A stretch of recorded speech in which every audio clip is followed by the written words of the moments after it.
My name is Emma. This is the story of my life. It is a story about love, mistakes, and learning to be happy.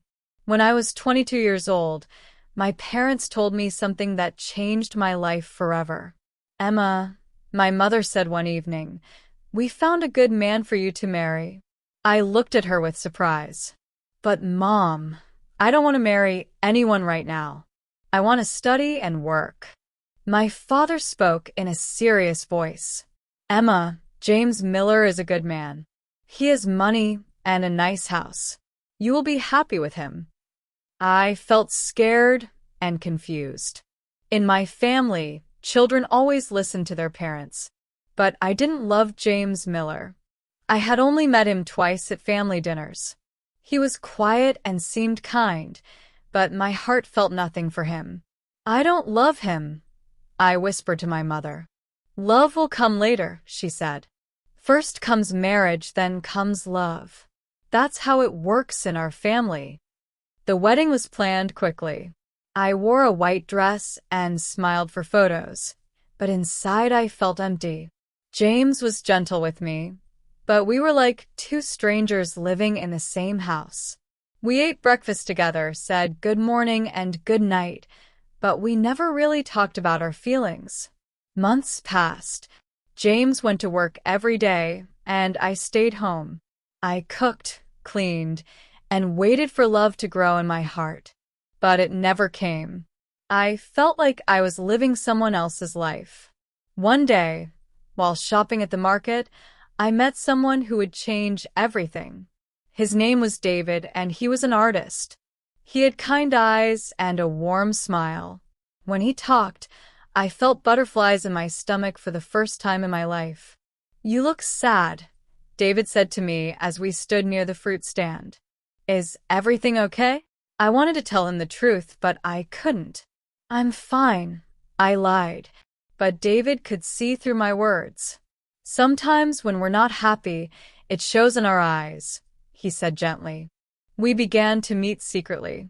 I told James the first was going to the library or visiting friends. David and I would walk in the park and talk for hours. He told me about his paintings, his dreams, and his travels. I told him about books I loved and places I wanted to visit. With David, I felt alive. I laughed more in one afternoon with him than I had in months with James. This was real love, the kind I had read about in books but never experienced. I think I'm falling in love with you, David said one day as we sat by the lake. My heart jumped, but then reality hit me like cold water. David, I'm married. His face changed. Married? But you seem so unhappy. I started to cry.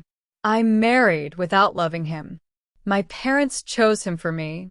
I've never felt love until now, until I met you. David held my hand. Emma, you deserve to be happy. You deserve real love. For weeks, I was torn between two worlds. At home with James, I felt guilty and sad.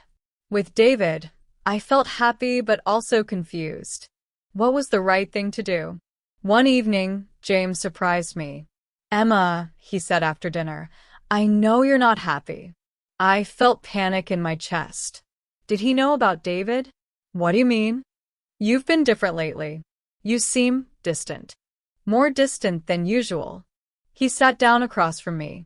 I know you didn't choose to marry me. Your parents and mine arranged everything. I stared at him in shock. James, Let me finish, he said kindly. I thought maybe love would grow between us, but it hasn't. Not for you, and honestly not for me either. We're both living a lie.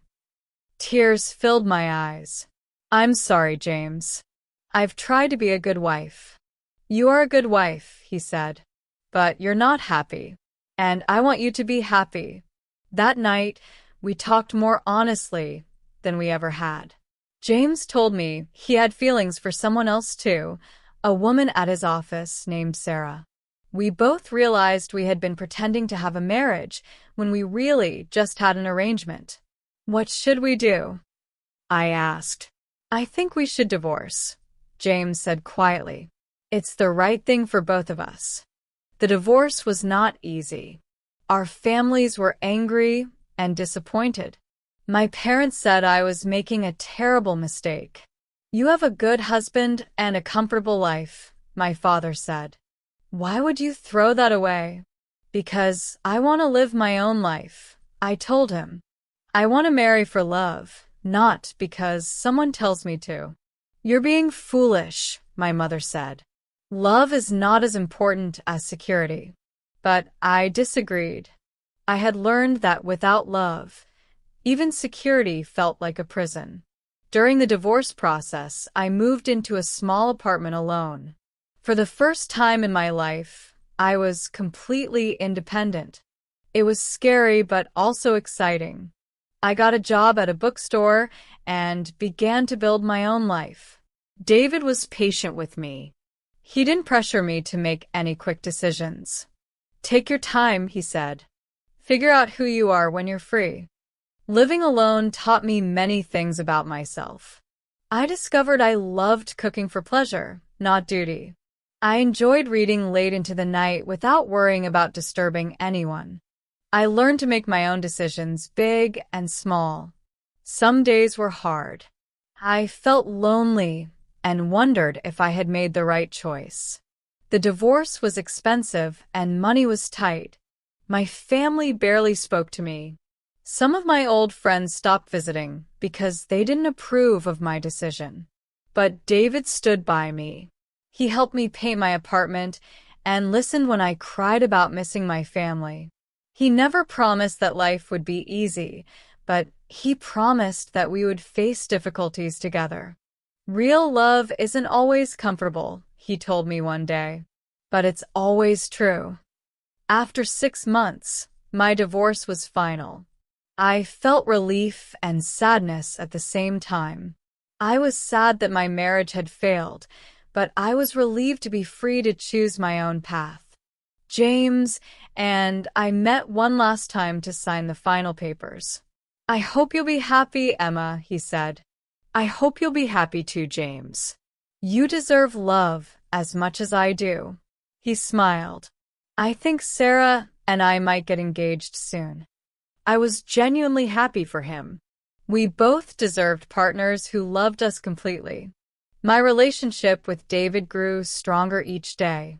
We talked about everything, our fears, our dreams, our pasts, and our hopes for the future. This was what real partnership felt like. 1 year after my divorce, David asked me to marry him. But this time it was different. This time I was choosing love. Emma, he said as we walked along the beach, I want to spend my life with you. Not because anyone tells us to, but because I can't imagine my life without you. I said yes immediately. My heart was full of joy and certainty. Our wedding was small and simple. We invited only people who supported our love. My parents didn't come, but my sister did. She hugged me and whispered, I'm proud of you for choosing happiness. Some people said I was crazy to divorce a rich man to marry an artist with little money. But they didn't understand. David and I were rich in love, and that was worth more than gold. We started our married life in David's small studio apartment. It wasn't fancy, but it was ours. I continued working at the bookstore, and David sold his paintings at local galleries. We didn't have much money, but we had each other. Our first year of marriage had challenges. We argued sometimes about money and household chores, but we always talked through our problems. We were a team. This is what I always wanted, I told David one evening as we cooked dinner together. A partner, not just a husband. And this is what real love feels like, he said, kissing my forehead. 2 years into our marriage, I received unexpected news. My mother called me for the first time since my divorce. Emma, she said, your father is very sick. He's in the hospital. I felt my heart break. Despite everything, I loved my parents. David drove me to the hospital immediately. My father looked small and weak in the hospital bed. When he saw me, his eyes filled with tears. "Emma, I'm sorry," he whispered. "I was wrong to force you to marry James." I held his hand. "Dad, I forgive you. You thought you were helping me." "I see how happy you are now," he said, looking at David. "This is real love." My father recovered, and slowly my relationship with my parents began to heal. They invited David and me for dinner, and for the first time, we all sat together as a family. "I like your husband," my mother told me privately. "He makes you glow with happiness." 3 years after our wedding, David and I bought a small house with a garden. It wasn't big, but it was perfect for us. David painted in the spare room, and I grew vegetables in the garden. One spring morning, I had wonderful news to share. "David," I said as he painted in his studio, "we're going to have a baby." He dropped his paintbrush and picked me up, spinning me around. "Really? We're having a baby?" "Really," I laughed. Our daughter was born on a sunny September day. We named her Hope because she represented all our hopes for the future. When I held her for the first time, I felt a love so strong it took my breath away.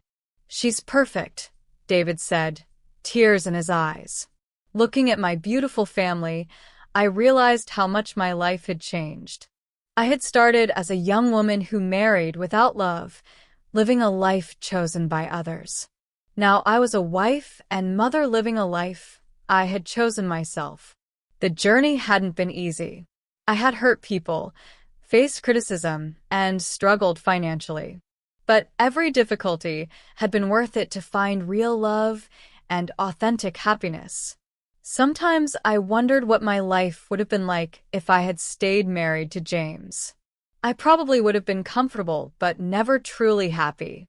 James and I would have lived like polite strangers, missing out on real love. Instead, I learned that love is worth fighting for. It's worth making difficult choices and facing criticism. It's worth starting over when you're on the wrong path.